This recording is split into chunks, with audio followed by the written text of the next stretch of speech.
Good morning, dear student. Today we are going to start a new unit, that is P block element.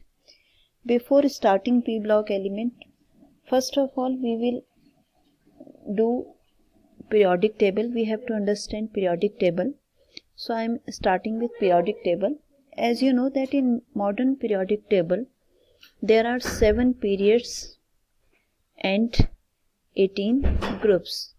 Clear? So that is hydrogen, which is placed in first group. ठीक, ये जो first group है that is known as alkali metal, second alkaline earth metal, then these two combinedly called alkali metal, alkaline earth metal, combinedly known as S block element. And this is 13, 14, 15, 16 group. So इस ठीक है 13, 14, 15, 16, 17 and 18. These are P block element because the last electron enter into P subshell. तो आप periodic table को पहले अच्छी तरीके से समझ लीजिए. First and second alkali metal, alkaline earth metal because the last electron enter into S subshell. ठीक है. क्लास 11th में आपने पढ़ा था alkali metal because their hydroxides are alkali in nature. Second alkaline earth metal because the hydroxide of these elements are found in earth, calcium hydroxide, magnesium hydroxide, therefore known as alkaline earth metal. In class 11th we have already learned about S block element. So come to group 13, 14, 15, 16, 17 and 18.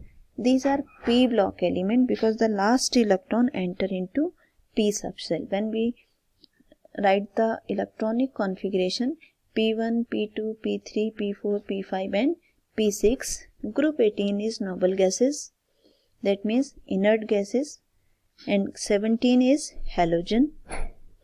We have learned about 13 and 14 group in class 11th, boron family and carbon family, and the element from 3rd to 12th, these are known as D block element. इस class 12th में हम P block elements को भी discuss करेंगे and then we will discuss D block element, also known as transition element. And the two horizontal tables are lying below the periodic table. These are lanthanoids and actinoids, inner transition elements. Clear? So one by one we will discuss here. So as you know that in whole periodic table most of the elements are metals. Only 11 elements are non-metals and which are separated by a zigzag line in P block element. Boron, carbon, nitrogen. So boron, silicon, ये जो आपको zigzag में diagonal line दिखाई दे रही है, these are metalloid basically. और on the right side of this diagonal all are non-metal. For example, carbon, nitrogen, oxygen, fluorine, all noble gases, phosphorus, sulfur, chlorine, selenium, bromine, tellurium, iodine. Tellurium is metalloid. और इसके जो left side में आपको जितने भी element दिखाई दे रहे हैं all element are metals. Clear?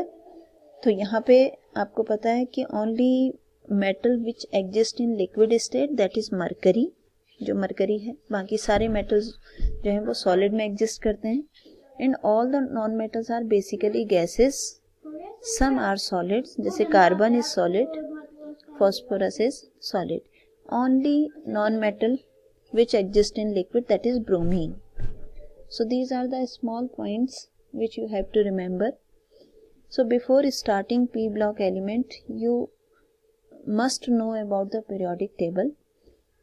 In class 12th we will study about the 15, 16, 17 and 18 group.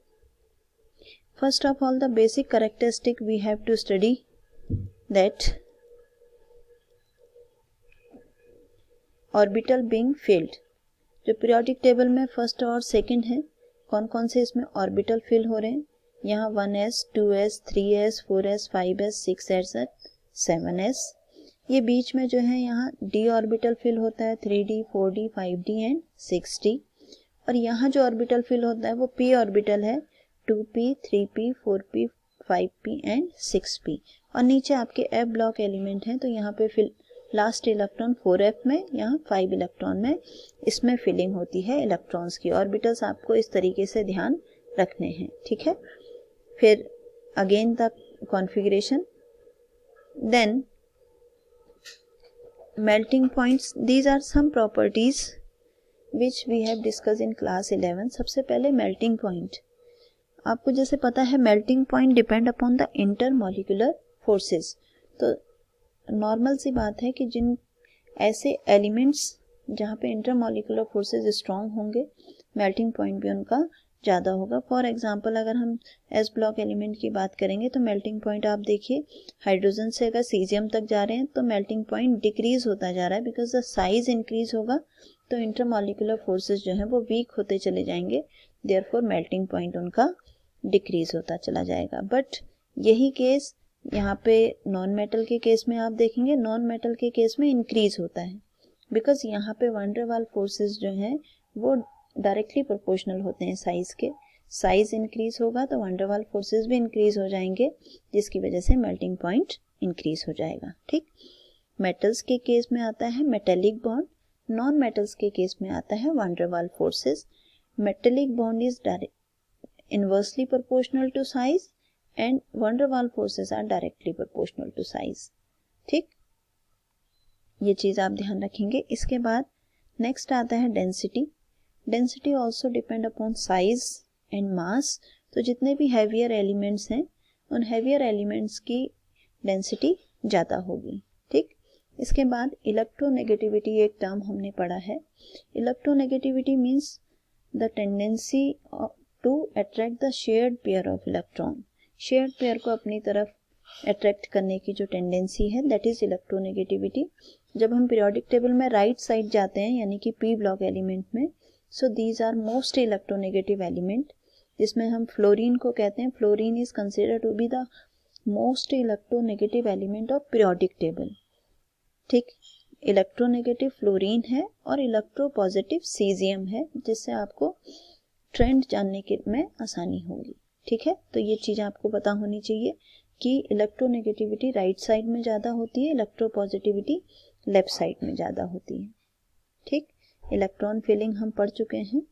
Next concept atomic radii का है। एटॉमिक रेडियाई, जब आप लेफ्ट टू राइट मूव करते हैं तो एटॉमिक साइज जो है वो डिक्रीज होता है because electron enter into the same सब सेल। एक ही सेल में एंटर हो रहे हैं तो फोर्स ऑफ अट्रैक्शन बढ़ जाता है, इफेक्टिव न्यूक्लियर चार्ज इंक्रीज होगा, देयरफॉर साइज डिक्रीज हो जाएगा। Effective nuclear charge is inversely proportional to atomic size. और ग्रुप में जब आप मूव करते हैं तो from top to bottom size increase होगा, इसलिए एटॉमिक रेडियाई भी इंक्रीज हो जाएगी, ठीक है। तो ये कॉन्सेप्ट आपको आसान होगा समझने के लिए। देखिए यहाँ पे पूरा आपका इलेक्ट्रॉन का एटम का साइज को एक्सप्लेन किया है। इस तरीके से आप एटॉमिक साइज को समझ सकते हैं, ठीक है।